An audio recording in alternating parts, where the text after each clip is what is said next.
Камчыбек Ташиев 2020-жылы үйүн тажик тараптын провокаторлор тарабынан өрттөлгөн. Көк Таш айылынын чектөө жерлигинин тургуну Абдурахим Мажитов аксакалды кабыл алды. Аксакалга акчалай колдоо көрсөттү. Эскерте кетсек, 2020-жылы Камчыбек Ташиев бул аксакалдын өрттөлгөн үйүн калыбына келтирүү үчүн акчалай колдоо көрсөткөн болчу. Ата, мына сизге. Мына. Азырынча биздин алып келген жардамыбыз. Жақсы жаспы. Денсаулығыңыз жақсы ба? Өзіңіз жақсы ба? Seni sağlam Жақсы, salamat жақсы.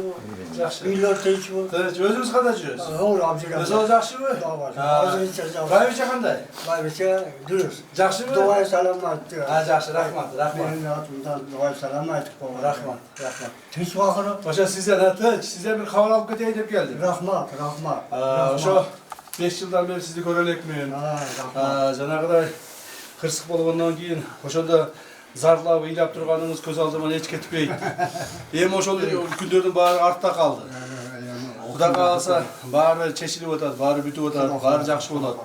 Эми мындан ары Кудай кааласа коркпостон, үркпөстөн тынч эсен аман жакшылап жашайсыздар. Teşekkür ederim.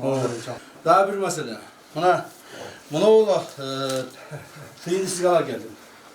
Tegeni koyacağım. Кичине болсо сизге жардам болсун. Эми сиз мени мындай жакшы көрүп калган, өзүңүн жакшынакай жакын абан болуп калдыңыз. Rahmat. Кичине болсо жардам болсун сизге, мейлиби? Sizni terbiye kılan ata-enеңizге rahmat. Рахмат. Yine şundan beni çıkarıp geldiniz.